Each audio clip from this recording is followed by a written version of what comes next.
Hello students. तो आइए अब हम लोग देखते हैं कि किसी भी वस्तु पे जो आवेश आता है, ठीक है ना, वो आवेश आता कैसे है, किस तरीके से हम किसी वस्तु को आवेशित कर सकते हैं। ठीक है, तो आइए देखिए क्या है, आवेशन की विधियां हम पढ़ेंगे कि कैसे हम आवेशन कर सकते हैं। तो पहला है चालन द्वारा आवेशन। ठीक है, यदि किसी आवेशित चालक को आवेश रहित चालक से स्पर्श कराया जाए तो आवेशित चालक से कुछ आवेश अनावेशित चालक पर चला जाता है। आवेशन की यह विधि चालन विधि कहलाती है। ठीक है, अब जैसे देखो क्या है, मान लो कि ये कलम है अनावेशित है और ये जो चार्जर है ये आवेशित है। अगर हम इसको क्या करें, दोनों को टच कराएं तो ये आवेश इसमें से निकलकर इस कलम में चला जाएगा, कुछ आवेश। तो ये टच हुआ और टच होने के कारण इसमें से आवेश इसमें चला गया है, तो इस विधि को हम लोग कहते हैं चालन द्वारा आवेशन। ठीक है, अब देखो क्या होता है कि चालन विधि में एक वस्तु पर आवेश की जितनी कमी होती है दूसरी पर उतना ही आवेश बढ़ता है। यानी कि जैसे इस चार्जर से अगर इसमें 5 आवेश की कमी हुई है तो कलम में कितना आवेश चला गया होगा, 5 आवेश चला हो गया। इसीलिए इसमें चार्जर में 5 आवेश की कमी हुई और इसमें 5 आवेश बढ़ गया है। तो आप समझ गए चालन द्वारा आवेशन कैसे होता है। अब आगे देखते हैं कि घर्षण द्वारा आवेशन। घर्षण द्वारा आवेशन आप सभी ने कभी न कभी किया भी होगा। यदि किन्हीं दो वस्तुओं को आपस में रगड़ा जाए, क्या किया जाए, रगड़ा जाए। जैसे हम लोग कलम को बाल में रगड़ते हैं, फिर छोटे छोटे कागजों को चिपकाने का काम करते हैं उस कलम से और चिपक भी जाता है, तो उनके बीच इलेक्ट्रॉन स्थानांतरण के कारण दोनों वस्तुएं आवेशित हो जाती है। कोई भी दो चीज को अगर रगड़िएगा तो रगड़ने से क्या होगा कि एक वस्तु से इलेक्ट्रॉन निकल के दूसरे में चला जाएगा और इसके कारण क्या होगा कि दोनों वस्तु आवेशित हो जाएगा। जिसमें से निकलेगा उस पर प्लस और जिस पे चला जाएगा उस पर माइनस का आएगा। तो रगड़ने के कारण आवेशन होता है, इसलिए इस विधि को घर्षण द्वारा आवेशन कहा जाता है। जिस वस्तु से इलेक्ट्रॉन निकलता है उस पर धनावेश, यानी कि जिस पे इलेक्ट्रॉन चला गया उस पर उस निकल गया उसमें धनावेश, और जिस पर इलेक्ट्रॉन चला गया, जिस वस्तु में जाता है उस पर ऋणावेश आ जाता है। जैसे देखिए ए और बी दो वस्तु है, इन दोनों को रगड़ा गया। यहाँ रगड़ने के बाद ए से इलेक्ट्रॉन किस पे गया, बी पर, तो बी पे कौन सा आवेश आया, ऋण आवेश, और ए पर कौन सा आवेश है, धन आवेश। समझ गए। तो ये है हमारा घर्षण द्वारा आवेश।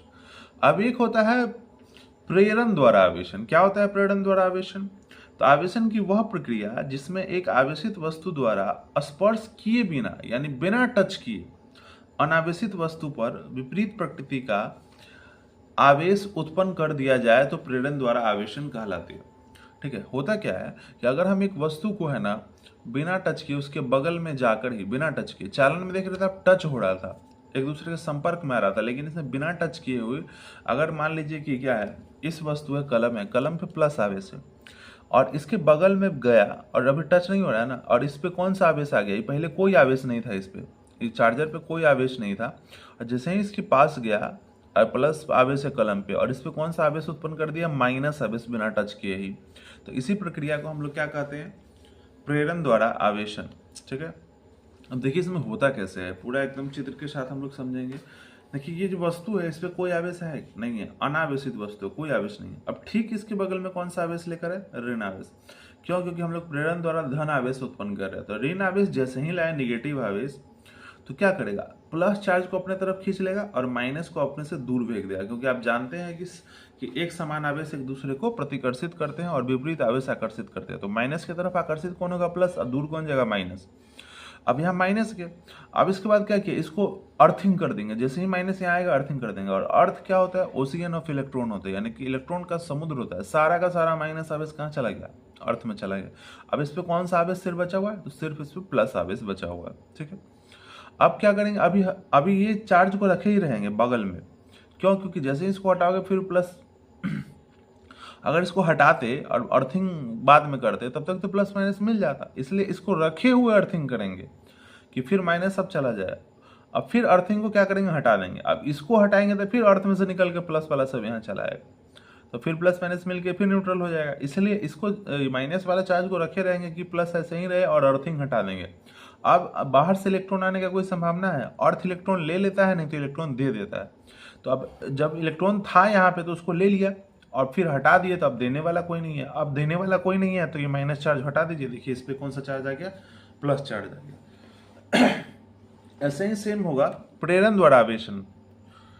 प्रेरण द्वारा ऋण आवेश उत्पन्न करना है। कैसे ऋण आवेश? तो फिर देखिए अनावेशित वस्तु, अब ऋण आवेश करना है तो इसमें हम कौन सा आवेश ले, इसके बगल में प्लस आवेश ले। प्लस आवेश जब ले आए तो देखिए सारा माइनस इधर और सारा प्लस होता, फिर इसको क्या करेंगे हम लोग, अर्थिंग। अर्थिंग जैसे ही किए तो प्लस है तो प्लस वाला सब क्या किया, इसमें अर्थ में से इलेक्ट्रॉन लेके पूरा प्लस खत्म हो गया, जितना माइनस था वो सब प्लस मिलके क्या हो गया, खत्म हो गया। अब खाली यहाँ पे कौन सा है, माइनस। अभी भी इसको नहीं हटाएंगे, अगर इसको हटा दिए तो ये सारा इलेक्ट्रॉन जाएगा, फिर उसमें अर्थ में चला जाएगा, फिर न्यूट्रल का न्यूट्रल रह जाएगा। तो पहले क्या हटाना है, अर्थिंग हटाना है। अर्थिंग हटा दिए, अब इलेक्ट्रॉन को जाने के लिए बाहर कोई रास्ता है नहीं, तो अब इसको हटा लेंगे और इस पे कौन सा आवेश आ जाएगा, माइनस आवेश। तो आपने देखा ना कि बिना टच कराए ही क्या आ गया, एक अनावेशित वस्तु को आवेशित कर दिया गया। इस विधि को हम लोग क्या कहते हैं, प्रेरण द्वारा आवेशन। उम्मीद करते हैं आपको अच्छे से समझ में आया होगा। वीडियो को 2-3 बार देखें, अच्छे से समझ में आएगा। मिलते हैं अगले वीडियो में, तब तक के लिए धन्यवाद।